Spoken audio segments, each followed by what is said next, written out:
Good morning, good afternoon, and good evening. This is Sam Dosa with my co-host Suki Waiwala on Inspired Business TV, bringing on amazing and phenomenal individual to share our stage. And we have a privilege of inviting Nick James today to our stage. Suki Waiwala has been in the business for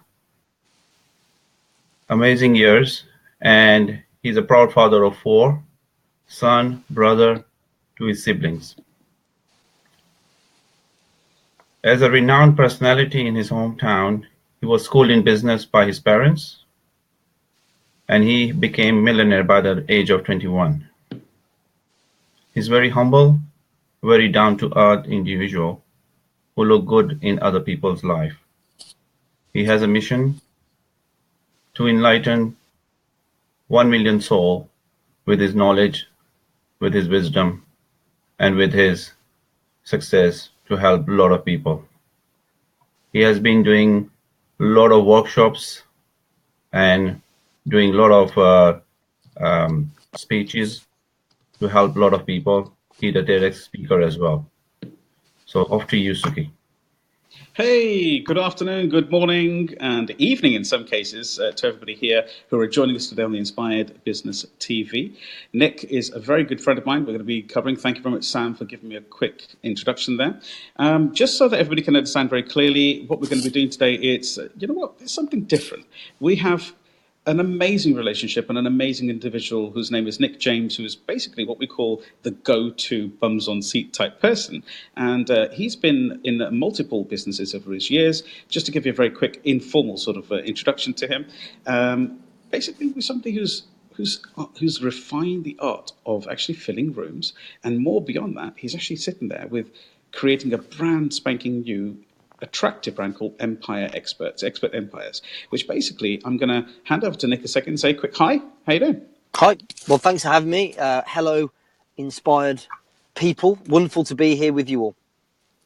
Brilliant. Amazing. So, Nick, we've got a relationship from our past, and this is very free flow, if you understand what I mean. We've been friends for quite a number of years.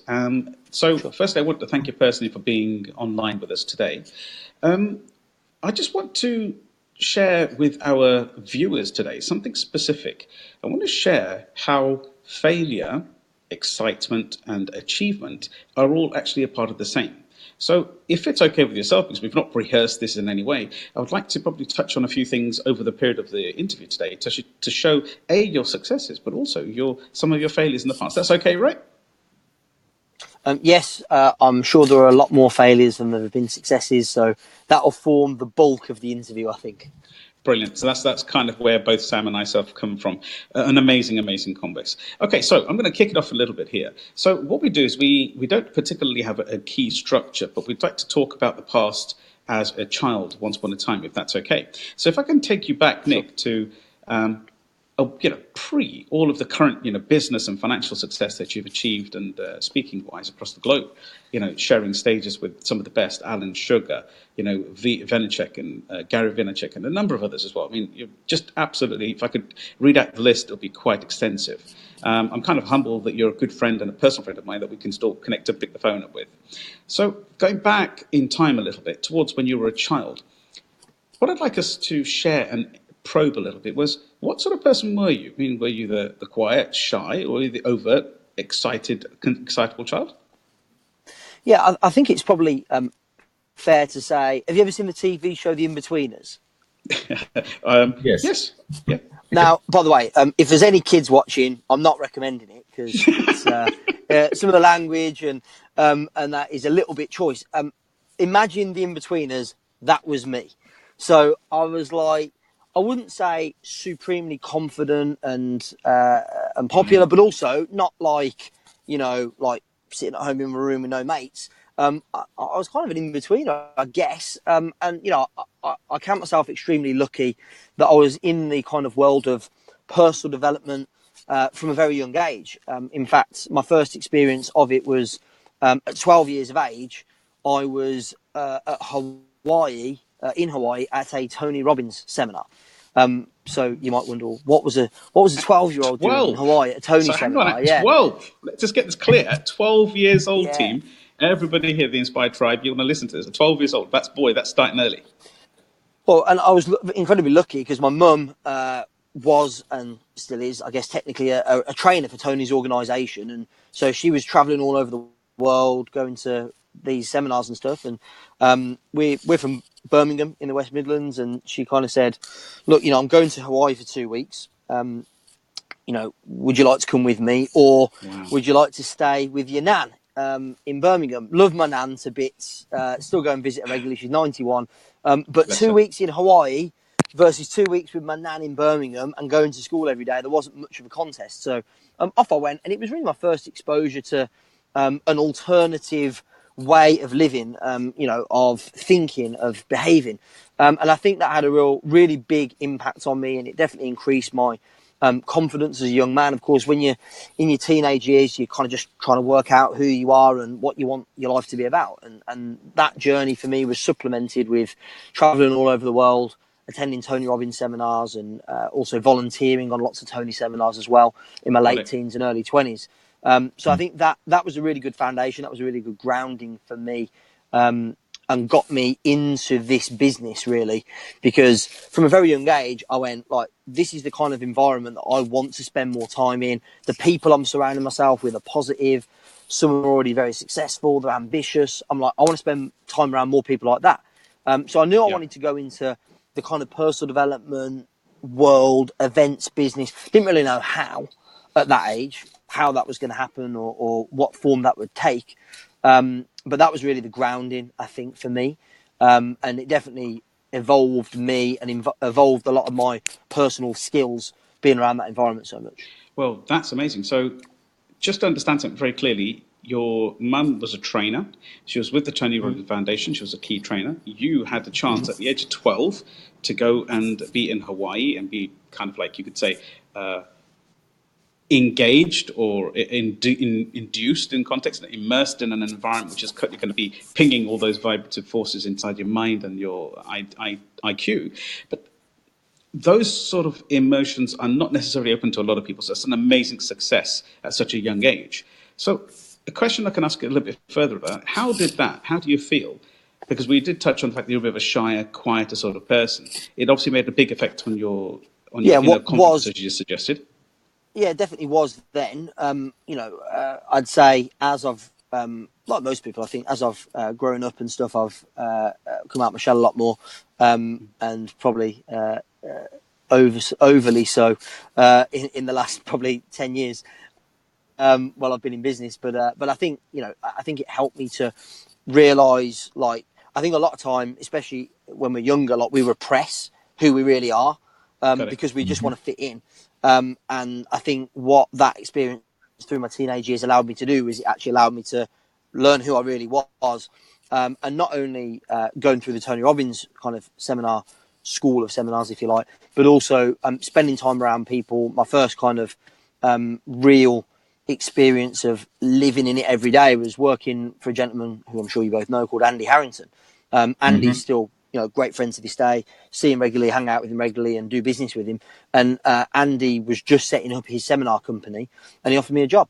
So I went and worked in his company, and that was a big, I think for me, it was the first time I'd like gone into that world full tilt. Moved away from home, like really got immersed in it every single day. Learned a lot about sales. So my job for Andy was on the phone selling tickets to his events. He trained me and mentored me as a speaker as well. So I think that was kind of like a gradual evolution from getting it at a young age and then growing up in that environment to then turning Got it it. from something that I had as a hobby as a youngster to, like, okay, this is my life, my world.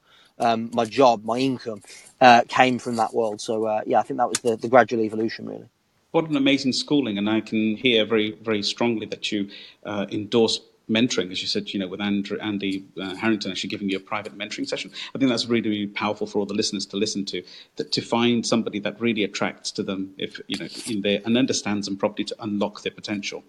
So moving forward, if I can, what was your first business venture, your own personal business venture? Because you worked with Andy, you worked with Understanding, Igniting with other people, but Nick James Corp. When did they actually physically start? When did you decide that now's the time I'm going to take that jump? Well, that's actually two different questions. If the question was what was my first ever business venture, it was a dog walking business that I started at 13 years of age, where I advertised with little flyers all over my local area, and managed to get a grand total of 0 clients. So I don't think it really qualifies as a business. I think the intention was there, but the execution was poor, which I think is probably the case. And I just had a phone call come in then, so I had to stab it off. No risk. I think the first real business venture was I'd been working with Andy for about 18 months, learned a lot about sales and marketing and speaking, so on. And I just felt that it was the right time for me to go out and do it on my own. And so I kind of went out as for want of a better expression, a sales and marketing consultant to people in the events business, because obviously that's what I'd been around since I was 12. I'd been in the events business. I'd worked closely and seen at very close quarters how the elite do it, how Tony Robbins does it. I'd seen behind the scenes of his events at a detailed level. So I knew everything they were doing to maximise the experience for the people in the room, to maximise sales. So I kind of went out and consulted. Did it yourself? Really. For other clients and shared what I knew and what I'd experienced over probably 10 years at that point. That's not really a business as such, but it was me going out on my own and being freelance, I suppose, or self-employed. And just to inspire the listeners in the tribe, what sort of age was that then? 22. 22. And you said earlier on, if I may share, with the age of, when you actually delivered your dog walking company, this is an overused environment when we regularly say people, entrepreneurs become ideapreneurs, and they call themselves entrepreneurs. And our Inspired Tribe regularly sort of believe in this vision. So my question to yourself was, the difference between taking action, whether it worked or whether it didn't work, and within your current tribe with people you're currently working with, is that one of your key trainings? Because it sounds to me like you're much of an action taker, which I think I would take personally as being quite a success story. I don't think it's possible to have the success you want in business, well, in life really, unless you are the sort of person that takes action. And the simple fact is, I've been in this environment, in this world for a very long time now, and the people that get all the success are the ones that take the most action. The two are interlinked, and you can't have one without the other. So I really believe that, I look at speakers and coaches and people who are, doing phenomenally well, inspiring and working with thousands, tens of thousands of people, in some cases millions of people. The ones that are performing at that level, that are getting all the rewards and have the most successful businesses, are just the ones that take most action consistently. And what I guess frustrates me a bit is there's plenty of people out there that are highly skilled, have got great products, they're world-class speakers or coaches, and they can really help people, but either because of a lack of knowledge about how to turn that into a business, or frankly a lack of action, because they're lazy and they think that just being good is good enough, and that's gonna give them the exposure and the success they want. They're not getting it. The bottom line is, there's people that take the most action, they're the ones that get all the rewards and all the results. So yeah, I'm definitely aligned with your thinking on that subject. Love it. So that's actually very, very key, and I think Sam definitely believes with the same flow here as well. Just to clarify something in my brain, action taking is the key to success. That's what you're saying clearly.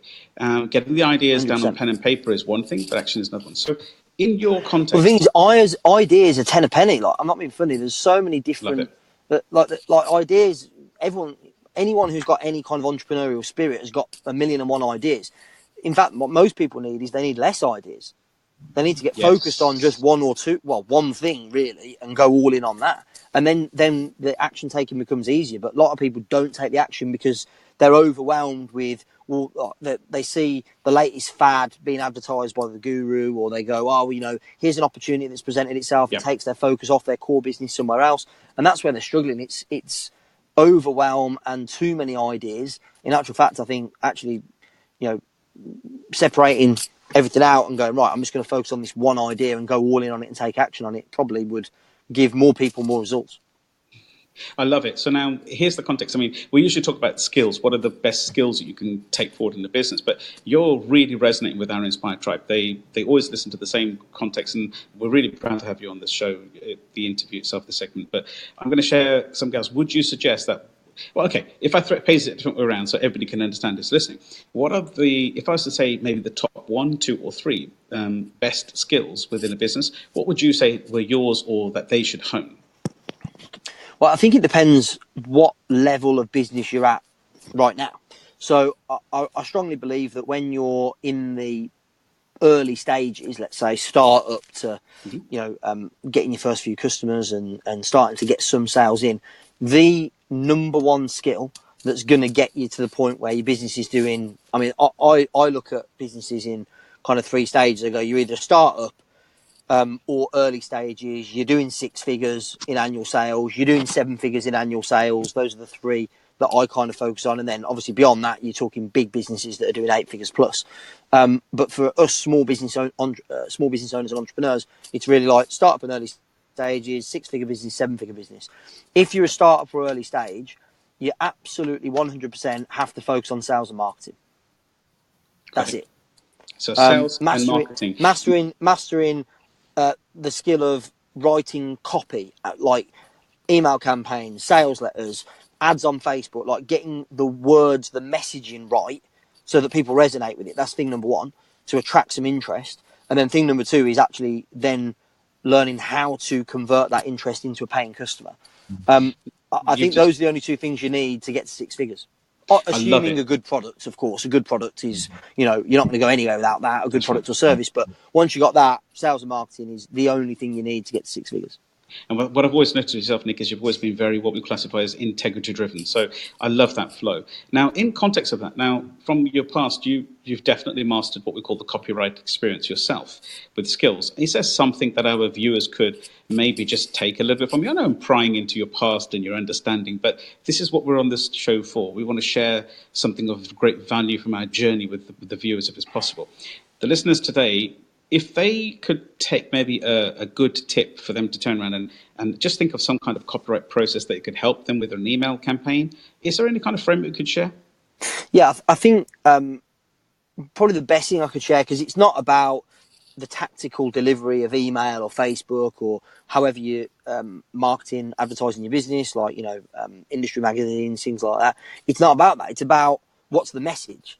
And the message for me really needs to be broken down into a couple of key factors, which then will formulate what your copy will look and feel like. The first one is who's it for? Who's your target market? And most people are too broad. Most people are trying to be all things to all people. And the more specific you can be, the better, because then you can speak the language that resonates with the person you're trying to market to. So first of all, who specifically is it for? And then secondly, what's the big promise? What's the result they're going to get when they purchase and consume your product or service? Love it. That could also be what's the biggest pain or problem it's going to solve. So the promise could be what they're moving towards or what they're moving away from, and who it's for. If most small businesses, like in the startup or early stages phase, got those 2 things nailed, they'd have far more success with their marketing campaigns. Got it. So literally the third element was, the first one was who it is for, being very specific. The second was what is the result they're going to get. And what was the third one? So, well, I suppose the second part A and part B is like, what's the promise, what's the result they're going to get, or it could be what's the problem or issue they're going to solve when they purchase and use your product or service. The only other piece I'd say is find a way to make it completely unique and different to anything else out there. So the question I always ask is, what can I do that's never been done before? Like it.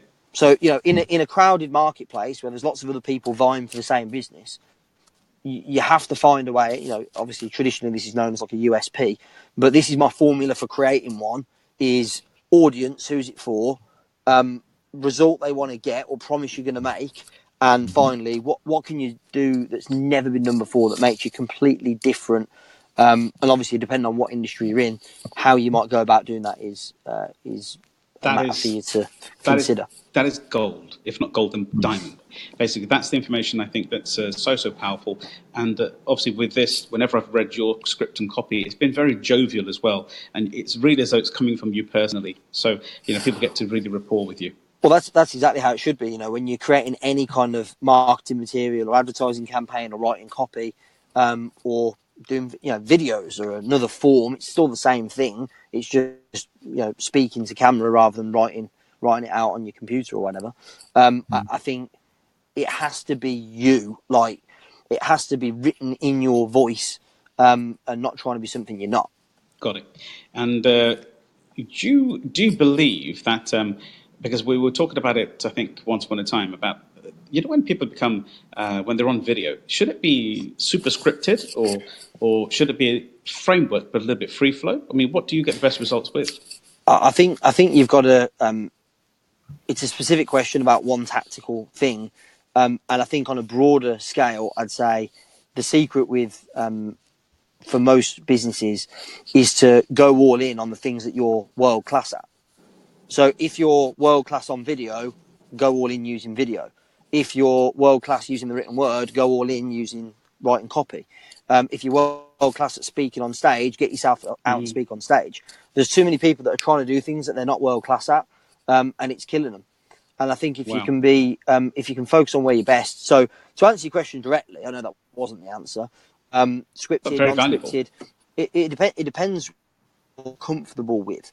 Like, if you ain't very good free flowing, then it's going to make more sense to script the thing. Is it going to feel as genuine and authentic? Probably not, but at least you'll deliver the content you're trying to deliver competently.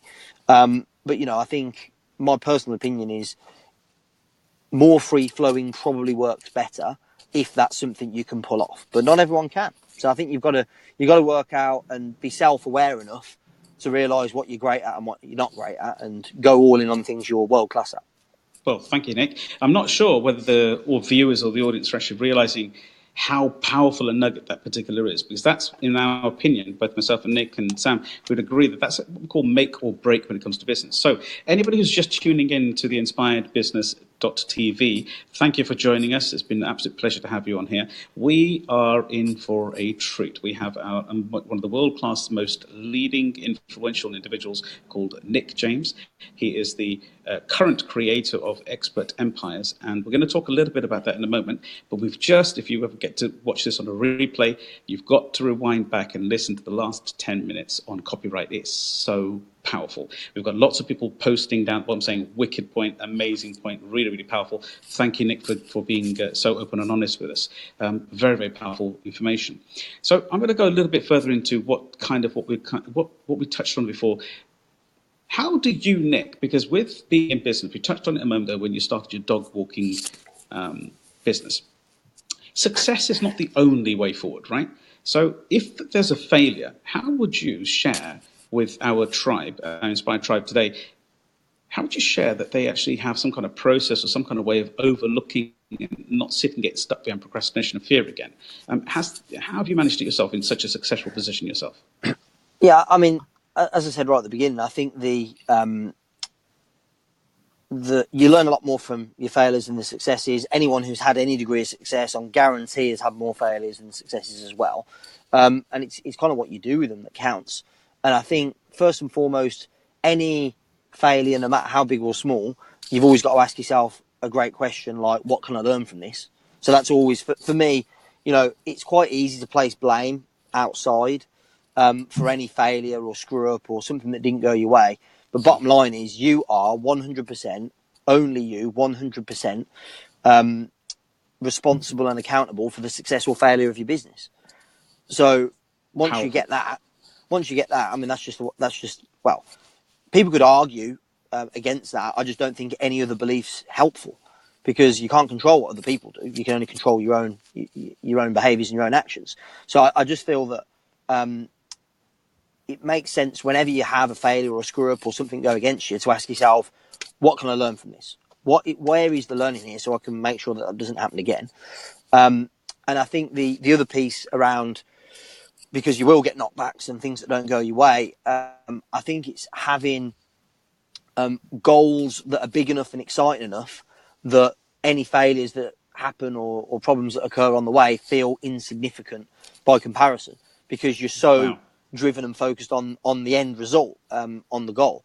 And that's probably something that I think for me has always stood me in good stead. Is I've had plenty of failures and knockbacks and things that I would not have wanted to have happened ideally, but at the same time, and there's been dips in the business where it hasn't been as successful. And when I look at the dips, it's just when I personally wasn't at my best. Mm-hmm. Because I really believe also that the business, my business, is an absolute reflection of me. And when it's flying, I'm in a great place. And in the past, when it's not been going as well, guess what? I wasn't in such a great place. So it's definitely a reflection of me completely. And I think that the more, the bigger the goals, the bigger the vision, the more exciting it is for you, the less focus and attention you're going to put on the failures and screw-ups and things that don't go your way. Love it. Really, really powerful stuff. I'm going to repeat myself again and again for a reason, because the Inspired Tribe needs this kind of conversation. I sit there and I share a lot of this information to, best part of nearly 700 clients now with blessings. But you've just hit the nail on the head where you said specifically the only person who's going to make the change is you. You're the one who can have as best mentor as possible, because I know you mentor thousands now across the globe. But it's you who's going to create the change. So take that home, team. That's an amazing, amazing point. I'm going to move a little bit, if I can, towards your speaking career, because I've shared the stage at one of your events at once upon a time as well. And it was a humbling experience. You had the room completely packed. And I know you're known as the bums on seats man. I appreciate that there may be some children listening. So that means basically people sitting on chairs, okay?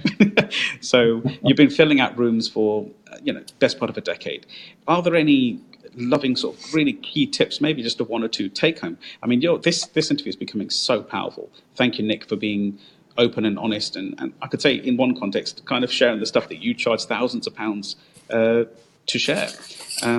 Are there any tips that we can have when it comes to getting bums on seats in the rooms? Because there's some avid speakers. There's Mindy Paul on there. There's Dr. Savvy Aurora on stage watching this as well. So it's really, really lovely. If you can, that'd be wonderful.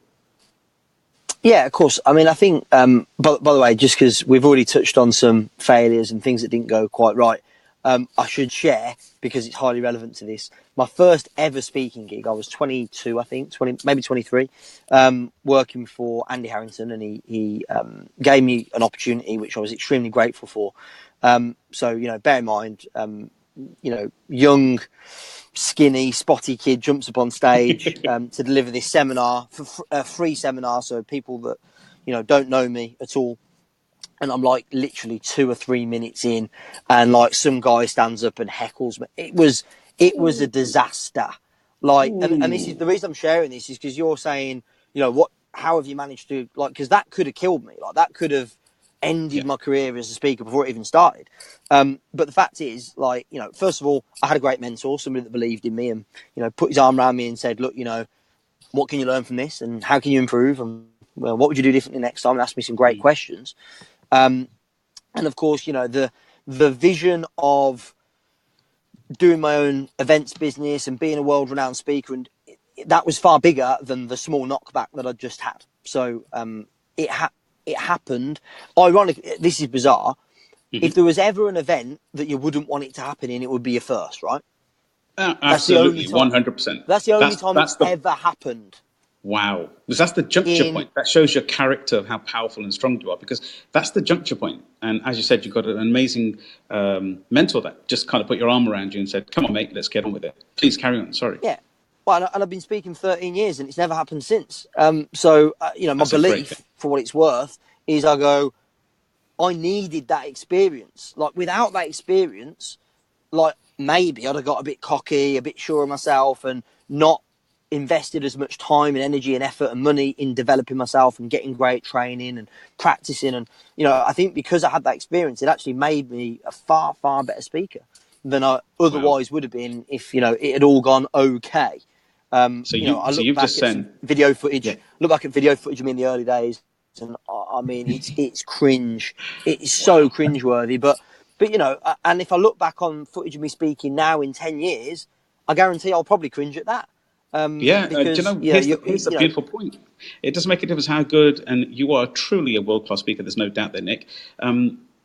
It's so important to realise that the first failure, as opposed to a failure, meaning, for example, the heckling that you got on your very first gig, has crafted you and pushed you and elevated you to the next level, where you could have just taken a mediocre path, but you haven't. You've just taken an absolute elite path all the way through. And that's an amazing take back from that little conversation. So anybody who's listening who's at a heckling position or a time of failure, standing on stage especially. I know one of our listeners on is Mindy, who definitely had no heckling, but something went wrong. But that didn't make a difference because he himself could take it to the next level. He started improvising and moving on to the next position, which I think was beautiful. So thank you very much for sharing that. Well, and it Being will happen. It will happen. Like, there'll always be, as a speaker, you'll have technical problems, or there'll be something that will go wrong, and it's how you deal with that. I actually believe, and again, it's probably another helpful belief I have, which is something like that happening, which you can't really plan or predict, actually helps me. And the reason it helps me is because it gives me the opportunity to show I'm a pro and I can deal with anything. And it's actually more impressive to the audience when you can deal with something like that. Because they go inside and go, wow, if that happened to me, I don't know how I'd handle it. And they're like, but this guy handled it like an absolute pro. Yes. So it actually enhances your reputation rather than damages it. So anyway, coming back to your question about what are the tips for filling rooms, getting people into your events, getting bums on seats? I mean, I'll go back to the first thing I said because it's highly relevant, which is if you're going to run a live seminar, workshop, event of any description, you have to know who the audience is. You have to know what the big promise is. You have to find a way to make it different and stand out like nobody else has done it before, because it's a crowded market. So that's my first thing. You absolutely have to do that. And from that, really, I guess the next piece that people don't place anywhere near enough attention and focus on is the financials. Yes. There's so many. I think it's unfortunate actually that people probably come to like my events and other well-known speakers. They might see Tony Robbins or something, and they go, "Well, if Tony Robbins can get 10,000 people in the room at like 500 to 1,000 quid a head, then surely I must be able to get 100." And bear in mind, he's been doing it for like 30 odd years, no doubt, and at a world-class level. And he had to start somewhere. And the bit that people often miss also, so I don't want to labour the point, but they go, "Oh, but Tony Robbins, he gets 10,000 people, and he's not, he's not a specialist. He's a generalist. So his Unleash the Power Within event is for everybody. It's about personal development. It's about having a better life. It's about breaking through your limitations. I'll just do that." But what they forget or don't realise is that Tony actually started as a specialist 30 years ago, or however many years ago it was. He started off, first ever events he did were he would do phobia cures live on stage. And he'd invite people from the local area to come to his event, and he would promise, "I will cure anybody's phobia in 20 minutes or less. The more severe, the longer they've had it, the better. Bring it on." And so, that obviously attracted a lot of attention, local radio and all that sort of a buzz to get people in.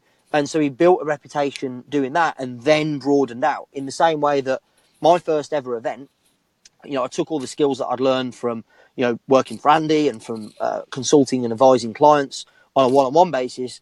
And my first ever, this is probably the first real big success that I had in business, was my first ever live event of my own that I ran and promoted and filled. And it was called the Copywriting Academy. And it was effectively a 4-day seminar on how to write the marketing message, the sales letter, the email, the squeeze page, the Facebook promo, whatever it is that they're looking to do, so to get the messaging right so that you can attract clients. And I think nobody else was teaching that skill set to that market. The market specifically was people that are NLPers, coaches, trainers, speakers, people like that. No one was teaching that skill to that market, so it was completely unique. So we attracted people that wanted to come. Whereas if I'd have gone as a nobody knew who I was, and said, right, I'm going to teach you, I'm going to teach a seminar on marketing and growing your business. People are like, well, not being funny, there's people over here that are teaching marketing and growing your business that have been in the game a lot longer than you have, Nick, that are a lot more successful. So why would I go to that? Why would I not Yeah. go to theirs instead of yours? So having it, like I can't stress it enough, having the kind of the focus for the event in the first place, the concept, before you start thinking about tactical stuff like Facebook ads and marketing campaigns, the what's unique and different about the event is so critically important. And I would challenge anybody who's looking at running events or getting into the business, to the more specific you can go, the more niche effectively you can go, the better. See, I really I can believe remember. that. I can remember on niching, and that's a really valid point. Thank you for sharing that. By the way, I am sure the Inspired Tribe is absolutely drooling at the information that Nick's sharing at this precise minute. He genuinely is what we call the go-to person in this industry when it comes to copywriting success and conversion ratio, but in such a humble way, because I can remember clearly the copywriting academy as well, and there were great days in the early days when I used to read a lot of your emails. And now the second thing you've just brought up really powerfully is the niche, and I think you used to call it something like the super niche, which is like even getting niched on your niche. Yep. What an amazing story. If I was to talk a little bit about today, because your journey has been an amazing journey, and you've shared the stage with some seriously heavy names, heavy hitters. Could you just tell us a little bit about if you don't mind, sort of like what that journey was like, and how is it? What is it like to share a stage with Sir Alan Sugar, Lord Sugar? Sorry, I do apologise. Yeah, daunting, to say the least. Even when I'm, pretty experienced, still very daunting. He's a spiky, interesting character, of course. But again, very humbling experience to be alongside somebody that's had so much success over so many years. But I think the point that I want to make, this didn't happen by accident. Like, I deliberately created, like, I didn't just get fortunate to be invited to speak at an event where Lord Sugar happened to be on the bill. Like, I went and created the opportunity. So I asked myself, and have been doing this for a number of years, of course, doing events, since Suki, you and I met and you came and spoke at one of mine. Like, I was going and approaching people that, frankly, I had absolutely no right to approach and invite them to speak on my stage. And, most of them would say no, but occasionally I'd get one that would say yes. And then I'd put the event on and people go, wow, how did you get so-and-so? Simply, I asked. And because, Powerful. I worked, because, I really believe that the degree to which you have success in business is directly proportionate to the connections and partnerships and relationships you build.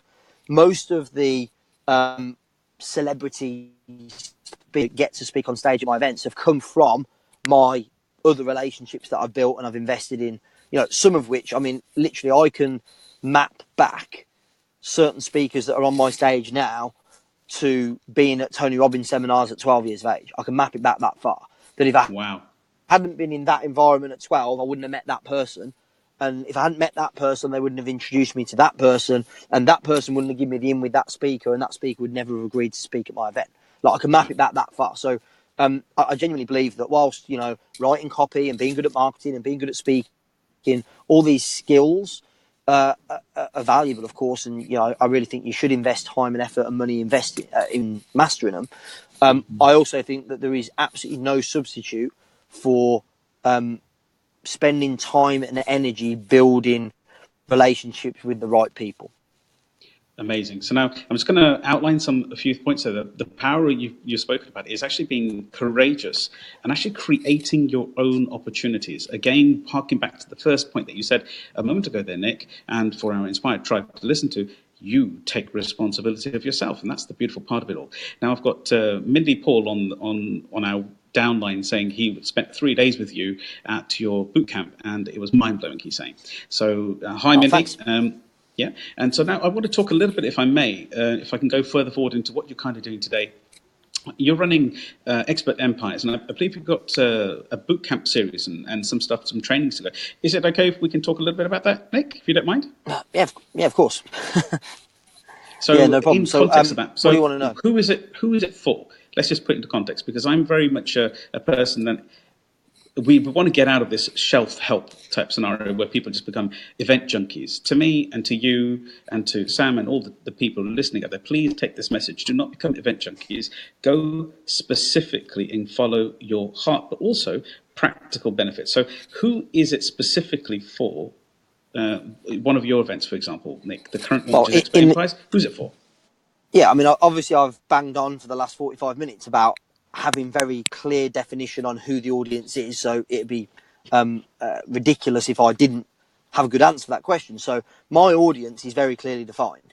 It is anybody who's a coach, a consultant, so you're helping people one-on-one with your expertise, or they're a speaker or a trainer, so you're working with an audience one-to-many, or you're an expert of some description, maybe an author, maybe you've got people that follow you on Facebook or other social media that get the benefit of your information. So anybody that's got information and expertise that can help, that's who all of our programs are for, whether it's our 3-day boot camp that Mindy came to, which is specifically about filling rooms and running events successfully.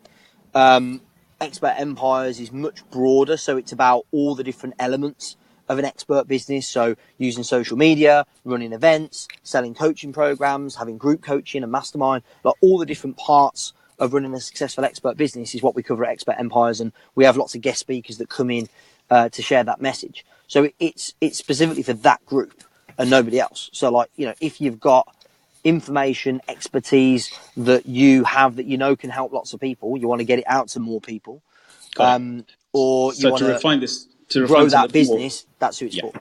So anybody basically who's in the game of influence and wants to get their product across, and I think that's brilliant. That's an amazing niche, I think. Now, your next event is coming up soon, I believe. It's the last time I checked, I think it's in May, right? May the 16th and 17th? 16th, 17th of May. That's Expert Empires, which is our annual big event, if you like, where, you know, we kind of showcase the very best of what's working right now in terms of, you know, getting your message out there, growing your audience, helping more people, growing your business, doing better sales and marketing for your expertise business, really. So yeah, it's a 2-day event, and we have lots of guest speakers. We always get one or two big, well-known speakers. Last year we had Gary Vaynerchuk as the headliner.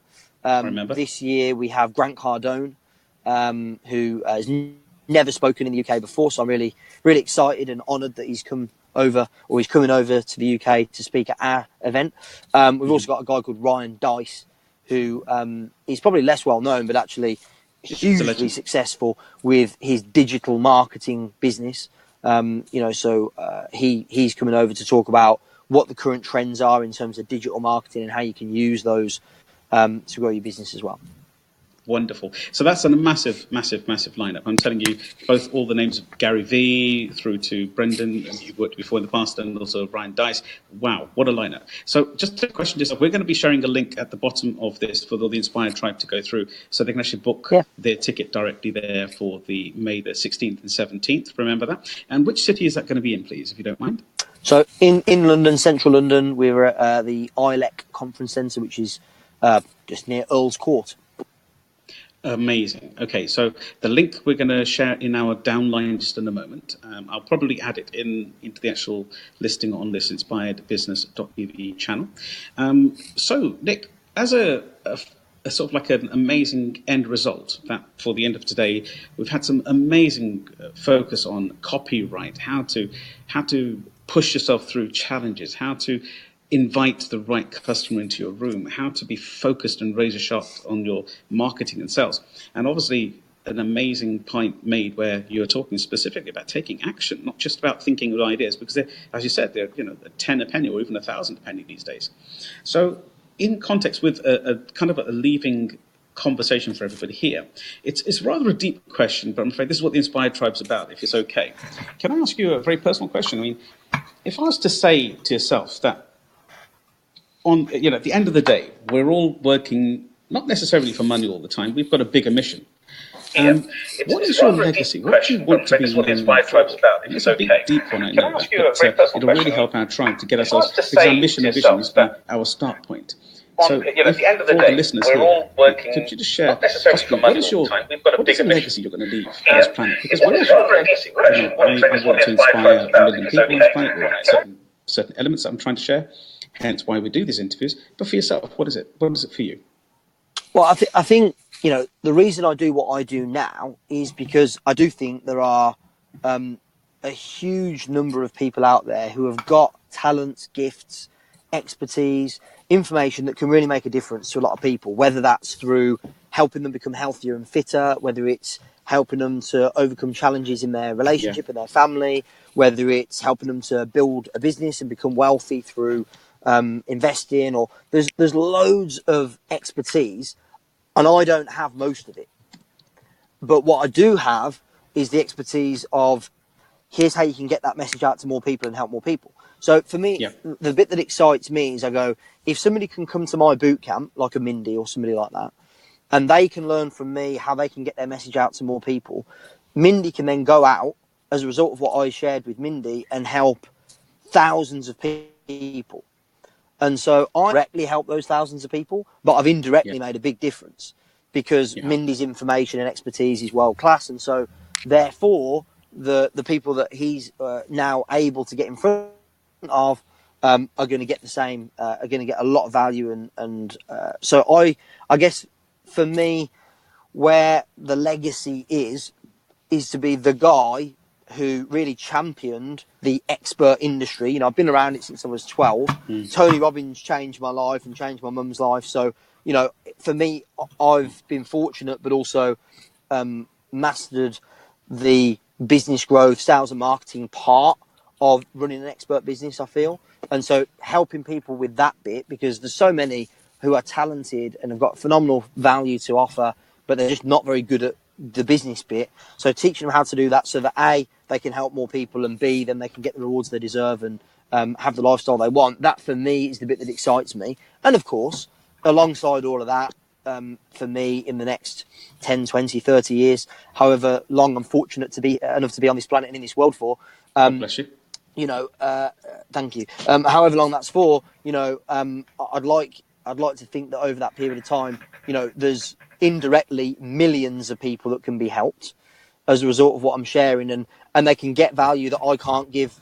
I'm not an expert at health and fitness and relationships and families and all that stuff. Like, I'm not world class and expert. I'm not an expert in that field, but there's a lot of people that are, and I think that I can really help them to make an impact. Now, do you know what?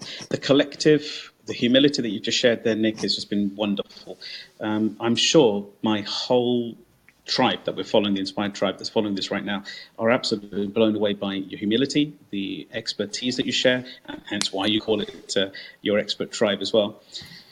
Nick, on a personal level, as a friend, as a brother, that we've shared many stages, and more importantly, had lots of very beautiful, warm conversations with each other. And I just wanted to bring your personality out to the world over here, and to allow everybody to have a real insight into your real humility, and to be a part of your friendship. Does that make your friendship to a circle? So we're going to be sharing some links. If anybody on our audio here that is watching this particular video would like to attend Nick's Expert Tribe, Expert Empires event on May the 16th and 17th in central London, please just follow the link below and you can go straight in, and we've got a special rate going on for everybody who goes through this particular link. Nick, from ourselves, myself, Sam, Suki, myself, and the whole of the Inspired Tribe who are listening today, I'd like to personally thank you for your time, for your integrity, for your honesty, and above all, for your knowledge and your vision to change other people's worlds in a very similar mission that we share, and that's probably what's brought us together as brothers. Nick, thank you so very much for being here today. And so, Inspired Tribe, thank you very much for being online, and we are now going to be cutting off and seeing you next month. Next month will also be the third Wednesday of the month, when we will bring you another powerfully impactful, knowledgeable person, like we had Anne Jersh last month. This month we have Nick James, and next month we will bring in a new, I'm going to keep it a secret. I was just about to tell you, but I'm going to keep it a secret. So keep in touch at the same segment time of 11 a.m. on the third Wednesday of each month on the Inspired Business Club website. Thank you very much. Over and out. Thank you for tuning in. Thank you, guys. Nick, thank you very much again. Sam, Well, thanks on behalf for me. of It's been a Sam pleasure. Thank you very much so much. Bye. Take care.